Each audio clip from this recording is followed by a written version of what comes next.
குடும்ப ஆட்சி என்பதை தயவுசெய்து புரிந்து கொள்ளுங்கள்.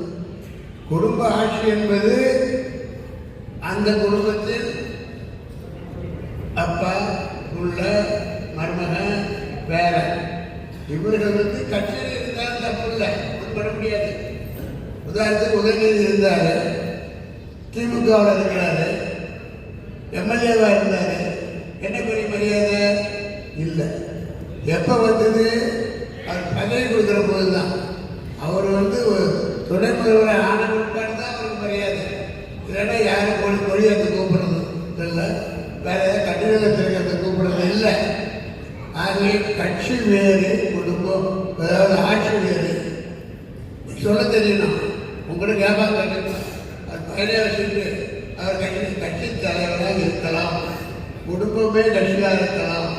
ஏன்னா கட்சி இருந்தது மாதிரி கட்சியை காப்பாற்ற